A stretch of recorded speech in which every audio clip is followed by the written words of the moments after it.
Assalamualaikum warahmatullahi wabarakatuh. Sahabat alam, sahabat Vipana. Kita melanjutkan konten 2 minggu sebelumnya kan melaksanakan dengan Kang Rujaya ya. Melaksanakan modifikasi lebah hitama ini.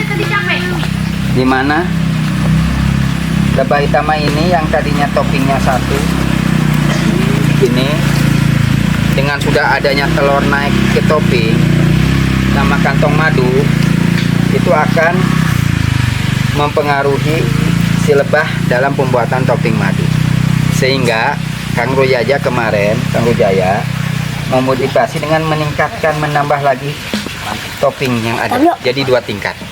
Nah, fungsinya apa? Yuk kita lihat perkembangan setelah kurang lebih 3 minggu. Bagaimana ini perkembangan? Apakah signifikan? Apakah tidak cocok dengan si lebah itu sendiri? Nah, indikator cocok tidak cocoknya bisa dilihat dari perkembangan si topping yang baru ini. Ayo dekat sini.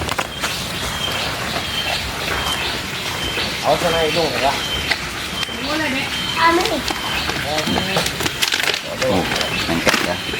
Nah, ini fungsinya atap tuh untuk menghindari dari hujan dan lainnya. Ya. Bisa dilihat nih.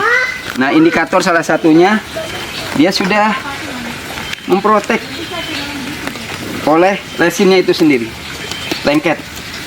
Ini lebahnya sendiri nih secara alami memprotek agar kondisi ini rapat untuk menghindari pemangsa-pemangsa semut dan lainnya. Ya, kita lihat perkembangannya. Ini tadinya topping kedua ini kotak kosong, papan kosong, dikasih tengahnya lubang agar si lebah hitama berkembang di lantai 2 ini topping. Kemarin kalau dilihat 9 November, nah kurang lebih 3 minggu perkembangannya gimana? Yuk kita lihat. Wow, nih indikatornya, resinnya, nah, lengket, protek. Lengket. Nah, ini resin nih, propolis.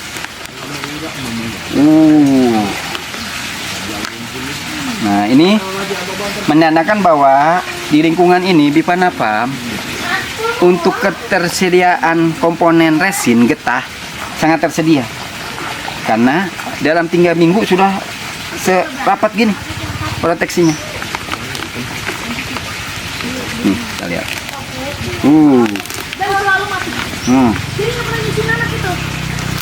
Sudah malah ada telur. Nah, lihat ya.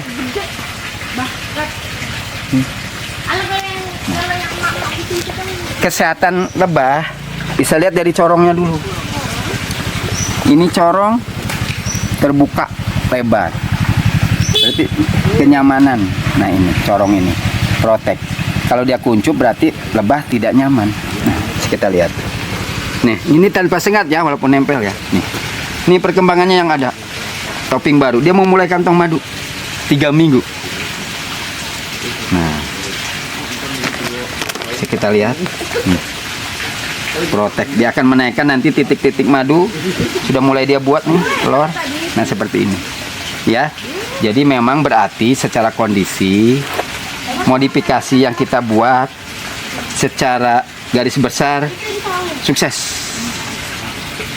Nah, Kang Rujaya niatnya setelah nanti ini diisi topping madu, ini akan dibongkar dan si topping yang lama akan displit ya, pecah koloni ke kotak kayu yang kosong ke depannya. Semoga aja itu tidak dalam waktu lama ya, kita lihat. Mudah-mudahan ya sebulan ke depan, 2 bulan ke depan kalau memang pakannya kuat, hitungan kuat, ini bisa terkendali. Sudah ada topping madu, melaksanakan pemanenan. Yang topping utama yang utuh sudah yang ada telurnya itu bisa dipindah ke log yang baru ya.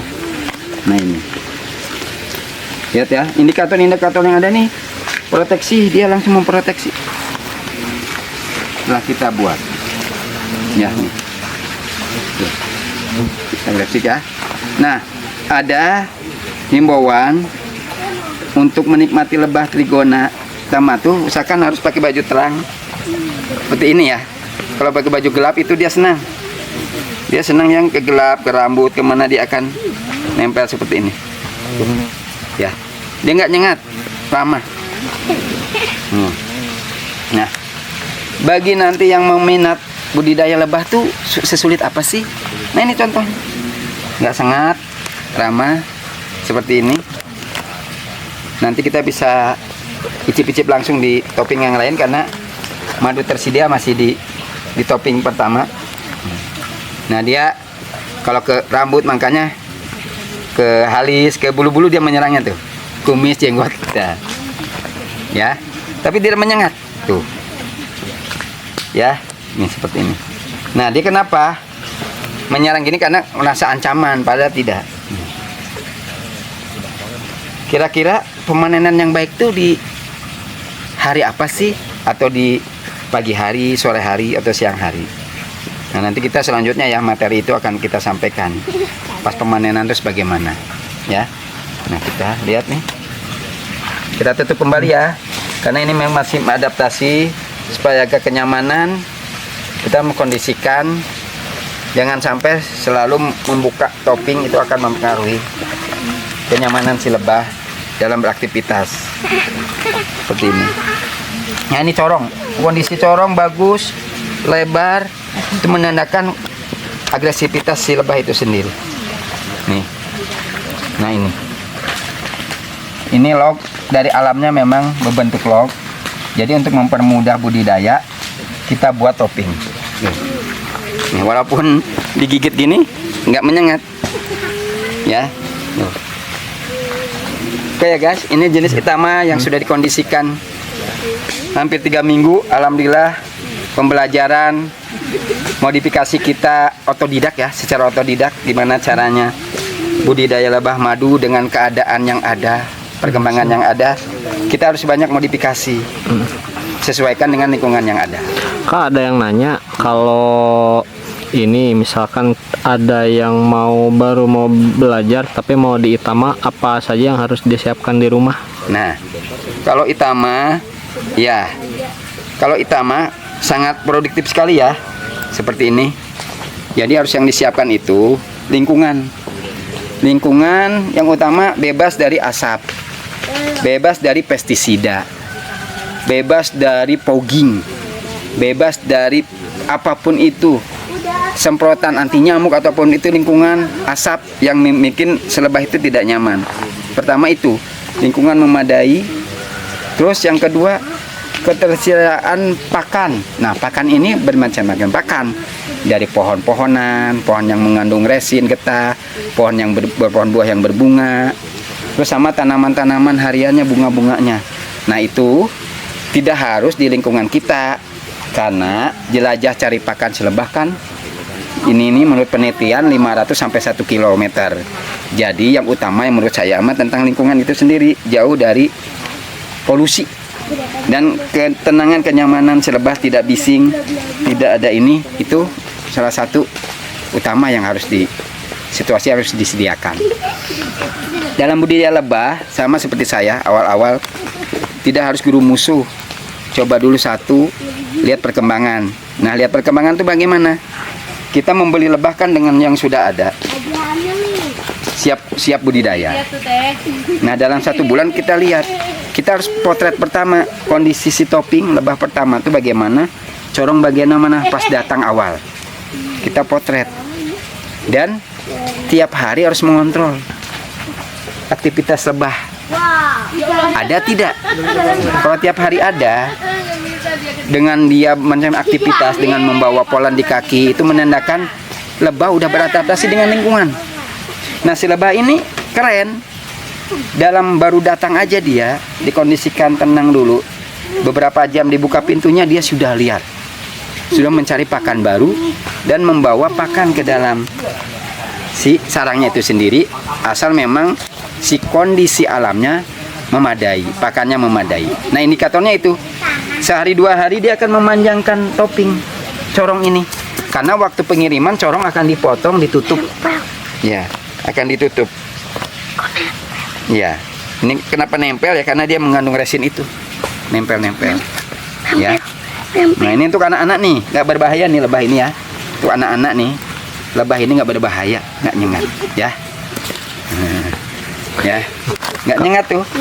Kak, ada yang nanya lagi. Kalau aku mau beli, katanya harus kemana, di Bipana ada atau tidak? Terus cara mesennya gimana? Terus harganya berapa, Kak? Ya. Kalau Itama. Kalau di Bipana itu sendiri, saya sarankan jangan gerumusu dulu lah untuk membeli apapun itu. Sharing aja dulu nih, datang aja ke Bipana atau kontak langsung ke telepon yang ada. Kita pengawalannya tuh sampai lihat kondisi lingkungan yang akan dijadikan budidaya. Kita tidak melepas hanya membeli seperti itu, hanya membeli dibiarkan. Pengennya sih kalau Bipana Farm itu mengawal dari awal, mengawal siap tim kami dari Bipana. Tim itu kami punya tim ya, akan mengawal tuh, menindaklanjuti calon kondisi lingkungan budidaya lebah di rumah pribadi atau di kebun, akan kita kondisikan dulu, ngelihat lingkungannya memadai tidak. Jangan di sana sana. Ya, seperti itu ya. Seperti itu. Sudah sana, jangan dulu sana dulu ya. Ini banyak banget. Iya, nggak apa-apa. Iya. Ya seperti itu ya. Jadi kalau masalah harga, variasi. Kalau harga itu tergantung banyak tidaknya terkesediaan koloni. Ya ilmu pasar lah. Berlimpah harga turun. Lagi kondisi jarang harga naik. Nah, tapi saran saya mah dalami aja dulu. Lebah itu gimana sih? Jangan langsung membeli dulu. Kita sharing-sharing dulu. Kita lihat lingkungannya dulu. Nah, kalau sudah paham secara dasar gimana pengelolaan lebah, baru kita pikirkan nih pembelian koloninya. Nah, kita kalau di Bipana Farm tekniknya seperti itu. Kami tetap menjual koloni tapi tidak mengusulkan ayo beli di kami, setelah itu dilepas. Tidak seperti itu polanya ya. Polanya tetap diskusi, tetap lihat lingkungan, tetap lihat lingkungan, karena di Bipana Farm ada dua kondisi, di kebun sama di rooftop di Gunung Batu. Nah, kondisi di rooftop nanti juga bisa membandingkan, kami juga membandingkan antara budidaya di sekitar rumah di rooftop sama di kebun, perkembangannya gimana dengan lingkungan yang berbeda ya, seperti itu. Itu. Kak, ada yang nanya lagi, kalau ke Bipana Farm itu tarifnya berapa ya, bukanya kapan aja? Nah, untuk tarif Emang bisa? insya Allah kami free ya untuk tarif, karena kami ini masa pembelajaran juga sih. Kami hanya memanfaatkan kebun kami yang ada secara tidak begitu luas, hanya sekitar 1.500 meter persegi. Kami hanya niat dengan tim Kata kelihatan. pembelajaran sih ke masyarakat secara umum. Selama ini kan nasi masyarakat tuh lebah tuh berbahaya, menyengat, ngeri gitu. Nah kami pembelajarannya lebah itu bersahabat nih, seperti ini untuk anak-anak, ramah anak, bisa langsung icip-icip langsung lingkungan. Nah, banyak sih manfaat kita berbudidaya lebah, karena kita dengan menyediakan pakan-pakan bunga-bunga ini menambah estetika rumah maupun kebun kita. Seperti itu ya. Seperti itu. Ada yang nanya lagi nih, Kak. Katanya kalau untuk anak sekolah seperti study tour kayak gitu boleh nggak sih, Kak? Kan sekarang nggak boleh jauh-jauh ya. Kalau yang ada di sekitar boleh nggak? Nah, ya alhamdulillah saya sebagai penyuluh kehutanan memang lebih ke praktisi lebah juga. Sangat memungkinkan sekali kami terbuka untuk pendidikan anak usia dini, mulai dari PAUD, TK, SD, SMP, SMA sama masyarakat umum untuk belajar langsung di kebun Bipana, di rooftop kami maupun di kantor saya. Sebagai saya bertugas di Balai Penyuluhan dan Pengembangan SDM Wilayah 3 di Rumpin. Nah, kalau di Bipana kan di Kota Bogor ya, Kabupaten Bogor, Kecamatan Cijeruk. Tapi untuk kantor saya di Rumpin itu ada Demplok Taman Nektar juga. Jadi untuk membawa rombongan anak sekolah sangat memungkinkan sekali untuk belajar. Kak, ada yang request, boleh nggak sih bikin konten nanti perjalanan kayak proses mengurus gitu, pengen belajar ke sana bawa anak sekolah. Soalnya saya ada beberapa kali kunjungan outing kelas ya, tapi nggak tahu nih kalau misalkan ke tempat kayak gitu tuh ada. Soalnya kan anak-anak bisa lihat langsung ya, bisa belajar langsung. Oh, baik. Sangat memungkinkan kalau ke Bipana itu sendiri hanya lewat kontak HP aja yang ada tertera.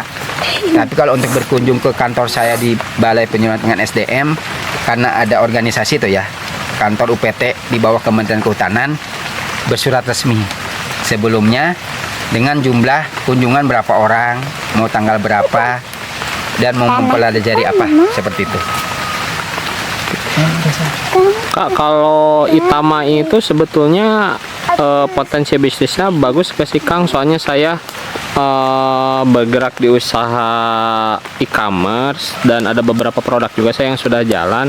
Terus saya mau coba nih ke perlebahan, soalnya kan banyak istilah seperti madu murni, madu baduy gitu kan. Itu kan udah brandingnya udah punya nama nih. Sepertinya menurut saya ada potensi bisnis juga di Lebah Madu seperti ini. Ya, sesuai niat kami juga. Kenapa kami membentuk Bipana PAM? Karena kegamangan kami lah terhadap sekarang dengan setelah COVID ya. Waktu zaman COVID itu kan beredar madu-madu yang nggak jelas. Ada berita ketemu beberapa ton madu yang sintetis karena dibutuhkan betul-betul barang terbatas. Nah, kami di tim Bipana itu mengawal kemurnian madu itu sendiri, asal usul madu itu sendiri, dari mana nektarnya, mana lebahnya yang menghasilkan. Nah, kalau mau berbareng-bareng sama kami, Bipana belajar bareng. Prospek lebah itu karena memang madu itu diminum semua kalangan ya. Nah, jadi harus kita pastikan budidaya itu sangat memungkinkan. Tinggal sasarannya kita meyakinkan customer tentang kemurnian madu itu sendiri. Nah, jadi ayo kita dengan Bipana PAM membuka pasar jaringan sendiri dengan mengawal kemurnian madu itu sendiri. Gimana caranya? Kita bareng-bareng mengkondisikan, mengupload nih koloni yang kita punya, asal usul madu yang ada, pemanennya bagaimana. Nanti kedepannya kita akan mengenai konten-konten supaya tambah meyakinkan nih proses budidaya lebah, hulu hilirnya bagaimana, kemurnian madunya bagaimana. Rasa madu itu juga kita nggak menjamin karena tiap musim bunga berbeda-beda, dari aroma, dari tekstur, dari wangi, dari rasa. Itu kami nggak jaminan karena memang secara alami lebah ini menghisap nektar macam-macam seperti itu. Nah, tapi manfaatnya kalau untuk lebah Itama ini karena kandungan glukosanya minim, yang langganan kami membeli madu SB ya, Bipana juga menjual produk madu. Itu sangat cocok sekali untuk kondisi yang punya gula darah tinggi, yang punya diabetes, yang lagi stroke, yang lagi penyembuhan operasi. Karena kandungan madunya itu sendiri menurut penelitian sangat bagus, mengandung sumber enzim. Tapi memang rasanya itu manis asam, kadang manis dominan, asamnya soft, kadang juga dominan asam, manisnya soft. Tapi tergantung kondisi alam pakan yang tersedia sama cuaca. Nah, kalau cuaca lagi musim hujan gini, enggak, kandungan gasnya tinggi. Itu kalau madu murni bisa kita bayangkan gasnya tinggi. Kenapa madu itu dikemas harus dalam kemasan yang bagus kemasannya? Karena itu akan membuat gas udara madu itu meledak kalau kemasannya tidak sesuai SNI. Nah, itu keaslian madu tuh bukan berarti madu murni itu tidak ada semut, karena tetap mengandung glukosa, semut pasti ada. Seperti itu. Jadi memang salah kaprah. Madu asli itu nggak ada semut. Madu asli itu macam-macam kental. Nah, nanti kita bisa lihat kalau panen di Bipana, langsung icip-icip di sarangnya, langsung memeras di sarangnya. Tidak bisa memastikan madu itu kental encer, kita pastikan si lebah nektarnya apa. Dari warna madu aja bisa kita pelajari. Ada yang bening, ada yang hitam, ada yang kuning emas, ada yang warna kuning semu, macam-macam.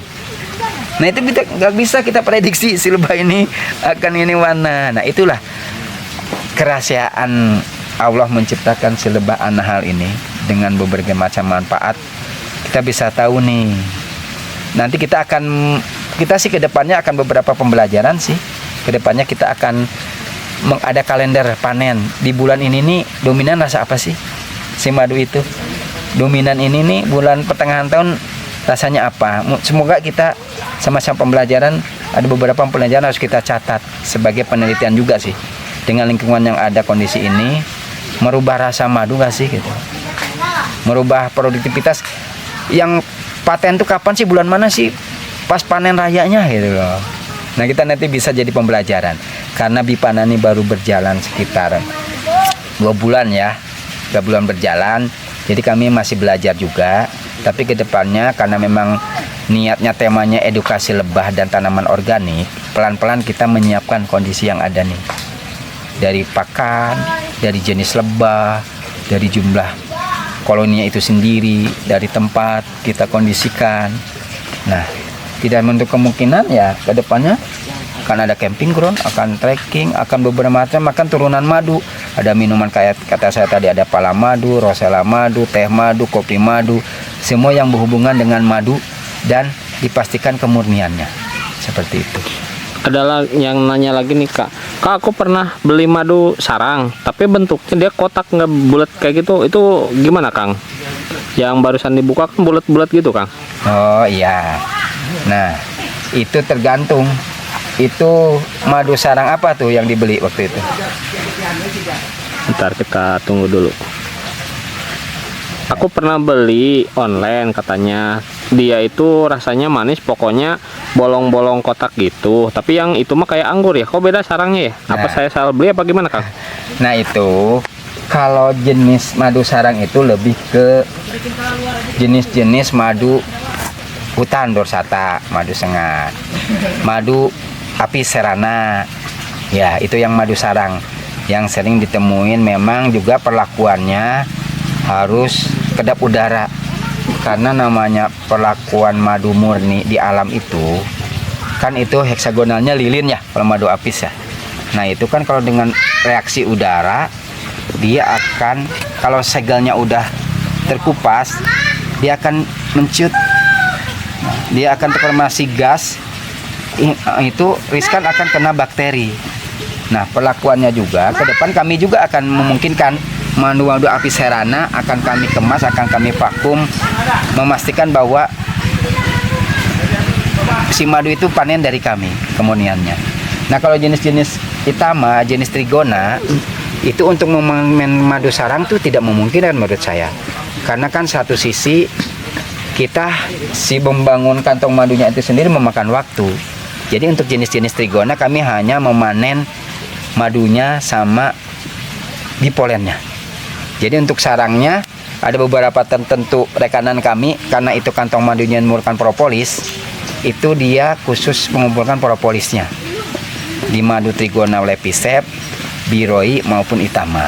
Jadi ke depan doakan kami Bipana akan memproduksi beberapa turunan madu itu sendiri. Dari madunya murni, dari tepung madu itu si roti lebah itu, di polen sama propolisnya. Nah, seperti itu ke depannya. Jadi kami masih belajar, semoga bermanfaat ke depannya. Apapun yang kami lakukan akan kami upload untuk pembelajaran kita semua. Kak, ada yang nanya lagi.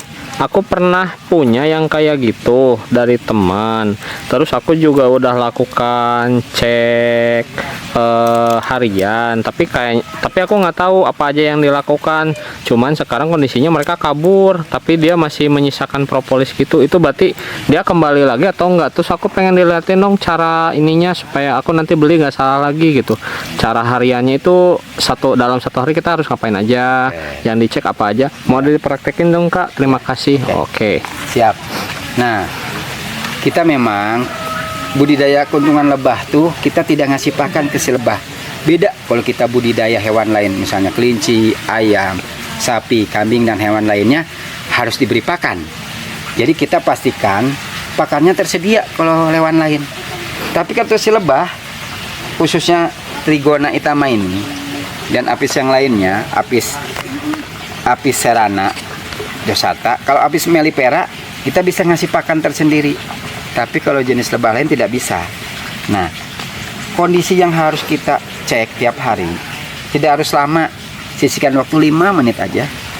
Kondisi lingkungan nih, kondisi tempat, lingkungan, semua pastikan tidak ada pemangsa, tidak ada pengganggu.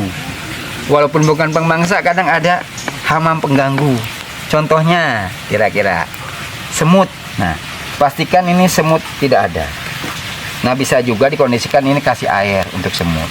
Nah, semut itu akan nyari karena ada glukosa di dalam madu, dia akan mengambil madu. Nah, kalau semutnya tidak banyak, kalau dibiarkan, pernah kasus di sarang kami diisi semut. Lebah tidak akan menyerang semut, tapi lebah, si ratu dan koloninya tidak nyaman, dia akan kabur. Dari semut, terus dari cicak. Pastikan di sekitar pintu masuk tidak ada cicak nih, di sekitar sini. Cicak dengan seenaknya nih makan nih. Nah, itu salah satu pemangsa. Atau di sekitarnya ada sarang laba-laba. Nah, sarang laba-laba itu juga memakan si lebah yang akan mengganggu koloni. Sama burung walet, seriti, itu juga sama tikus. Kalau di lingkungan tikus, kenapa ini harus bersih? Kita menghindari tikus, menghindari cicak, semut, kecoa, maggot. Nah, ini hindari itu.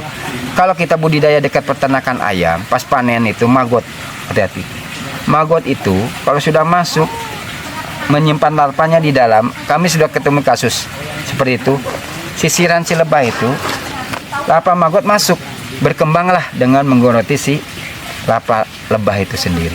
Berkembangnya seperti itu. Nah, kenapa kita harus continue ngelihat kondisi koloni keliling? Karena memastikan koloni itu nyaman.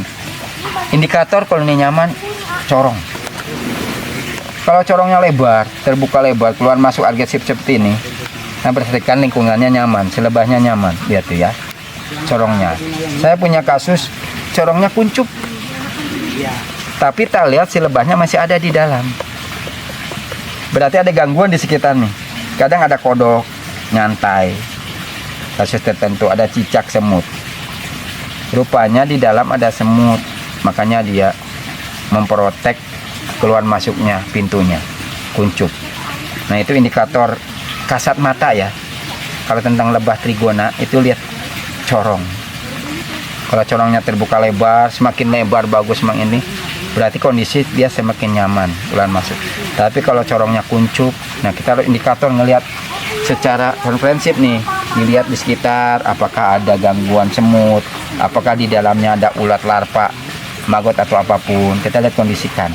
Bila perlu kita buka toppingnya nih. Kenapa? Kita lihat kan ini kondisi kuat nih. Nah, berarti kan kondisi bagus. Lihat juga di dalam telurnya tersedia enggak. Kalau telurnya tersedia, itu kan generasi si lebah pekerja ya. Nah, kalau telurnya tersedia banyak, berarti insya Allah aman.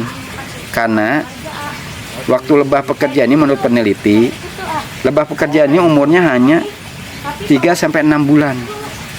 Si ratu ini asal kondisinya bagus, ratu akan hidup 3-5 tahun. Si ratu, si pekerja ini terbatas. Makanya si ratu itu, kenapa lingkungan harus tersedia? Karena sebenarnya makanan si ratu itu polen madu itu sendiri kan cadangan makanan lebah. Nah, kalau dengan kondisi makanannya bagus di dalam, selain kita konsumsi, pastikan hidupannya bagus, produktivitasnya juga pasti bagus. Nah, itu nanti cara pemanenan juga, materi kedepannya akan ada. Gimana sih cara pemanen yang baik? Biar si lebah juga terjamin makanannya, kita juga bisa mengkonsumsinya. Itu ada kita materi yang lain lebih dalam lagi. Kita akan nanti ke depan Bivana akan mengeluarkan materi dari hulu ke hilir. Hulunya tuh satu menyiapkan nih kondisi lingkungan. Harus seperti apa sih? Harus ada pohon-pohon apa aja tersedia, dari pohon buah-buahan, dari pohon kecil harian, dari ini apa lingkungan, sejauh mana lebahnya jelajahnya. Yang harus tersedia bunga-bunga apa saja sih biar dia mau betah gitu? Oke, kita lanjut ya. Untuk pohon-pohon, sesuai saya beberapa kali katakan, komponen untuk lebah trigona itu ada 3 komponen tanaman atau pohon yang harus disediakan. Pertama, yang mengandung resin, getah. Ya kalau di lingkungan kita yang umum lah, ada mangga, ada sukun, ada manggis, ada pepaya, ya. Pohon-pohon yang bergetah, ada nangka, pokoknya bergetah lah. Ada pinus, ada kayu manis tuh. Banyak lebah-lebah ini kita bisa mencium dari resinnya. Yang dominan apa? Berarti dominan yang dia isap itu dominan pohon yang tersedia. Itu pohon-pohonnya ya yang mengandung resin itu sendiri. Terus tersedia. Nah, pohon-pohon nektarnya apa aja? Nah, untuk nektarnya, nektar itu untuk apa? Cairan yang akan menghasilkan si madu selebah, cairan yang diolah menjadi madu. Itu kalau dari bunga buah-buahan jelas, musim-musim buah mangga, rambutan, alpukat, duren, semua yang memang tersedia di lingkungan kita. Pisang yang utama, nektar pisang itu. Singkong juga dari ketiaknya, ketiak pohonnya akasia itu tersedia nektar, sama bunga-bunga harian nih yang kami tanam. Nanti kami akan catat nih fungsinya bunga, setiap jenis bunga tuh kandungannya ada polen, ada nektar, ada resin. Nanti insya Allah materi-materi tentang pakan lebah akan kami buat, akan kami kontenkan ya. Langsung dengan shoot bunganya biar ada tergambar nih dengan foto-fotonya. Bunga apa aja sih? Seperti itu. Jenisnya, namanya ya. Walaupun secara tidak langsung nanti kami akan ngeprint jenis-jenis bunga dan namanya dan kandungan yang tersedia apa aja di bunga itu sendiri ya, per jenis bunga. Gimana adanya, cara pembiakan bunganya gimana, cara memperbanyak bunganya gimana, kita kan detail tuh menulis tiap jenis yang pakan lebah itu sendiri ya. Yang ketiga itu yang di polen, yang sering di kaki lebah kuning-kuning membawa. Nah, kira-kira polen itu fungsinya apa sih? Nah, polen itu dari serbuk sari bunga. Fungsinya itu roti lebah itu untuk pengembangan si ratu berkembang biak bertelur. Nah, fungsinya kan kayak enzim juga. Nah, kita manfaatkan juga oleh manusia untuk pemulihan operasi dan yang lainnya. Nah, polen itu butuhnya dari mana? Dari air mata pengantin itu mengandung nektar dan polen. Dari jagung polen. Dari bunga-bunga mangga ada polennya. Ya, itu. Nah, penting keseimbangan antara 3 jenis tadi, resin, nektar, polen itu harus keseimbangan. Indikatornya nanti kita bisa lihat nih di si topping lebah. Kalau tidak ada kantong madu, hanya terbatas kantongnya, proteknya itu tipis, berarti resin kurang. Berarti tanaman yang mengandung getah kurang atau jelajahnya terlalu jauh. Sehingga dia membuat kantong madu proteksi lebah terbatas. Tapi kalau resinnya tebal, banyak resinnya, tebal sekali dan nutup corongnya panjang. Tapi kantong madunya sedikit, terbatas. Berarti nektarnya yang kurang. Indikatornya nektar, cairan madunya yang diolah, nektar kurang. Berarti kita harus menanam tanaman yang mengandung nektar bertahap. Seandainya madu banyak, resin banyak, koloni telurnya terbatas di dalam sarang. Berarti kekurangan di polen yang di kaki si lebah kuning itu. Itu karena menurut penelitian, polen itu untuk si ratu merangsang bertelur. Dengan banyaknya telur, berarti keterjaminan lebah pekerja, koloni lebah selalu ada banyak bersinambungan. Itu ya, keterkaitan yang ada. Harus kita koreksi tiap hari, tiap minggu itu melihat kondisi di dalam topping, di dalam kotak setup, kondisinya memungkinkan. Itu indikator-indikator yang kita kasat mata lah. Seperti itu ya. Kak, ada yang nanya lagi. Kak, kalau aku punya yang tutup kuncupnya itu aku harus ngapainnya supaya dia mau buka lagi terus normal lagi? Apa aku bongkar aja apa gimana, Kak? Nah, kita kucup. Kalau memang sudah kita protek, kita lihat nih kondisi lebah keliling. Yang membuat dia kuncup itu apa? Indikatornya. Apakah ada jejak semut sarang? Apakah ada jejak rayap? Apakah ada cicak? Hama lah, ya, hama pemangsa atau hama pengganggu. Nah, kita pastikan dulu hamanya tidak ada. Biarkan aja dia proteksi dulu.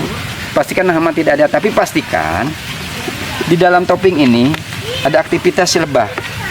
Masih ada. Masih ada. Dia memang terhambat keluar masuk kondisinya. Proteksi dia tuh bisa karena ada gangguan. Makanya kalau memang sudah tidak ada gangguan, kita biarkan dulu sehari 2 hari. Kalau memungkinkan kita buka aja si lebahnya nih, potong. Nah, kita lihat dulu perkembangan. Dia pasti akan menyambung nih, resin baru nih, di corong ini. Nah, kalau dia sehat kembali lagi, terbuka, berarti udah aman dari pengganggu. Tapi kalau dia memang kuncup lagi, nah kita bisa memperlakukan membongkar. Kira-kira di dalam nih kok dia nggak betah, ada apa? Nah, seperti itu mungkin. Kak, aku punya yang udah kabur katanya.